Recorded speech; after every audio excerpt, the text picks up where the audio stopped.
como les decía en el video anterior, sí, retomemos a partir de la sexta y última subetapa de las habilidades para solucionar problemas, que la sexta subetapa se llama solución de problemas simbólicos, que se da entre los 18 y 24 meses. Como yo les mencionaba en el video anterior, sí, los niños en esta edad obviamente ya caminan y empiezan a internalizar estos esquemas conductuales para poder construir símbolos o imágenes mentales que luego van a poder utilizar más tarde para guiar su conducta futura, ¿sí?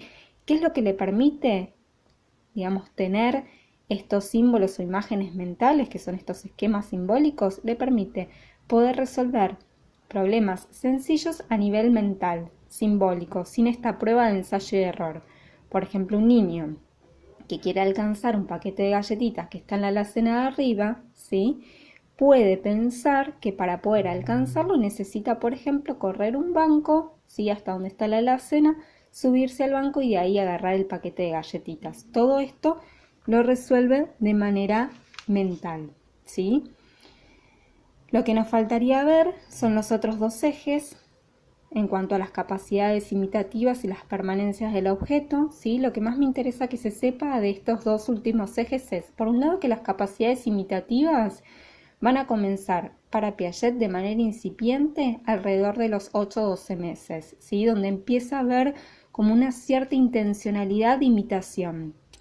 Esta imitación va a ir mejorando en el transcurso de los meses hasta que finalmente entre los 18 y 24 meses, ¿sí?, se logra lo que Piaget denomina imitación diferida, que un poco yo se los había explicado ya, ¿no? Es la capacidad para poder reproducir una actividad modelada que se presenció en algún momento pero en ausencia ahora del modelo, ¿sí? Algún ejemplo de esto podría ser que la nena intenta aprender, como yo les decía, la computadora, ¿sí?, y para eso evoca esa representación mental, esa imagen del padre, supongámonos el día anterior prendiendo su computadora, entonces evoca esa imagen y va haciendo lo mismo. O por ejemplo, cuando un niño puede reproducir o imitar una coreografía simple, ¿sí?, de piñón fijo o de animador que más le guste. Y en cuanto al tercer eje, que es la permanencia del objeto, sí, lo que es importante que ustedes sepan es que este es uno de los mayores logros del pensamiento sensoriomotor, y que cuando hablamos de permanencia de objeto es la idea de que los objetos van a continuar existiendo, ¿sí?, cuando ya no estén más a la vista ni puedan ser detectados por ningún otro sentido, ¿sí? Ustedes después van a poder leer en el material bien cómo es este desarrollo de la permanencia de los objetos, que se logra, ¿sí?, acabadamente entre los 18 y 24 meses.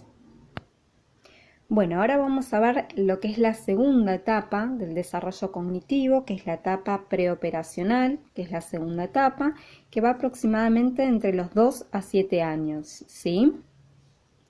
Esta etapa preoperacional para Piaget, justamente en esta etapa es donde se da un gran incremento, ¿sí?, del uso de los símbolos mentales. Recuerden que los símbolos mentales pueden ser palabras o códigos verbales también llamados, imágenes, representaciones mentales, ¿sí?, y que este uso, ¿sí?, de los símbolos se evidencia en varias cosas, ¿no? En el uso del lenguaje, que a medida que el niño va creciendo, ¿sí?, va complejizando, ¿sí? Alrededor de los 12 meses el niño puede decir palabras sueltas, alrededor de los 18 meses ya puede combinar 2 o más palabras para formar oraciones simples, y así se va a ir complejizando. Entonces, una evidencia del uso de los símbolos es mediante el lenguaje. Otro a través de la imitación diferida, que lo expliqué hace un ratito. Otra a través del dibujo, ¿sí?, en donde a través del dibujo el niño puede representar, por ejemplo, alguna situación o algún objeto en particular. Y a través del juego simbólico. El juego simbólico es el como si. Por ejemplo, el niño juega como si fuese Superman. Y para eso también puede agarrar una sábana como si fuese la capa de Batman. O puede utilizar un bloque como si fuese un teléfono celular, ¿sí? Ese es el juego simbólico.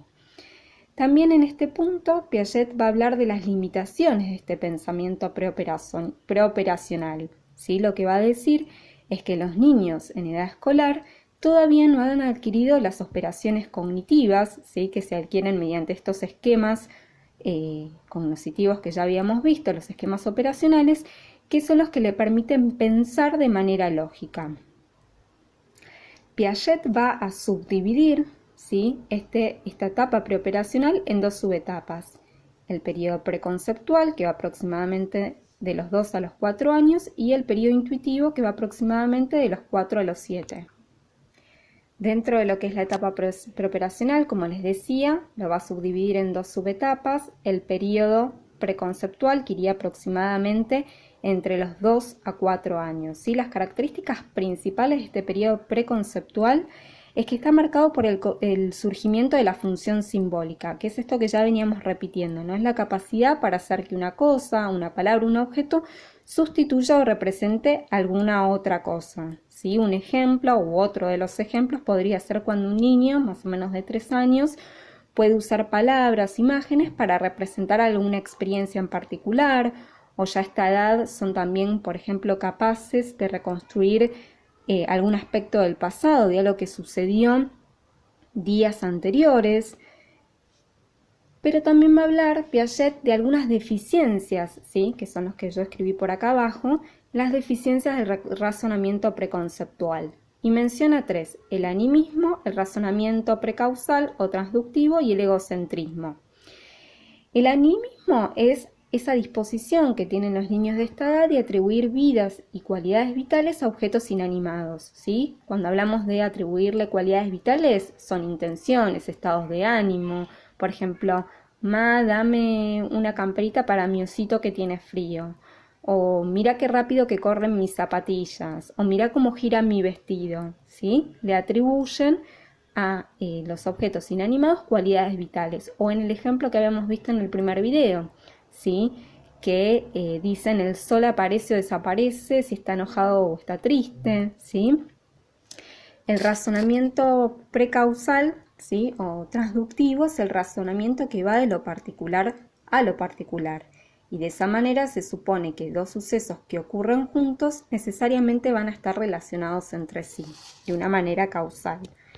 Y el egocentrismo es esa tendencia a considerar o ver el mundo desde la perspectiva de uno mismo y por lo tanto tener dificultades para reconocer el punto de vista de los demás. Un ejemplo clásico y bastante ilustrativo del egocentrismo es cuando, por ejemplo, a un niño de 3 años aproximadamente se le invita a jugar a las escondidas. Entonces, ¿el niño qué hace? Se tapa los ojos.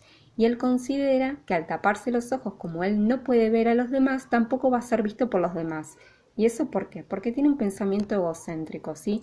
Tiene dificultad para ver que el otro puede ver otro punto de vista diferente al de él, ¿sí? Como él no está viendo a los demás, piensan que los demás tampoco pueden verlo a él. Bueno, y por último, y para finalizar esta tercera clase, vamos a ver la segunda subetapa de la etapa preoperacional, que es el periodo intuitivo, que va aproximadamente entre los 4 a los 7 años. ¿Cuáles son las características principales? Es que justamente este periodo se lo denomina intuitivo debido a que la comprensión de los objetos y los sucesos están basados, centrados en gran medida en la característica perceptual más sobresaliente de las cosas. De esta manera, se dejan llevar por lo que parece ser, ¿sí? En lugar de basarse en procesos de pensamiento lógico. A eso se alusiona el pensamiento centrado, ¿no? Esa tendencia que tienen los niños de esta edad preoperacional de atender a un solo aspecto de una situación con exclusión de otros, ¿sí?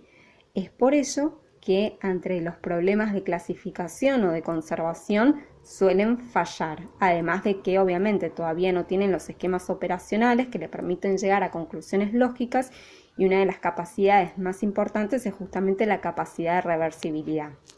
Pero para que esto se entienda, ¿sí? Vamos a ver ejemplos de cada uno de estos problemas que yo les decía, ¿sí? El clásico problemas de clasificación, ¿sí? Nosotros supongamos que tenemos, si le presentamos a un niño más o menos de 5 o 6 años, pelotitas de madera, ¿no? Todas estas, las marrones y las verdes, son pelotitas de madera. Si nosotros le preguntamos a un niño de esta edad, supongamos de 6 años, bueno, a ver, decime, ¿qué hay? ¿Más pelotitas marrones o verdes? Bueno, posiblemente ellos puedan llegar a decir que hay más pelotitas claramente marrones que verdes.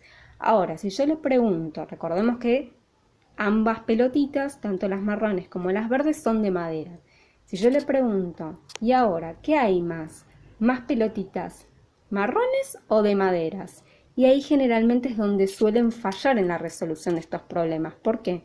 Porque justamente estos problemas de clasificación lo que tiene que lograr el niño es poder comparar una clase de objetos con sus subclases sin confundirlas, ¿sí?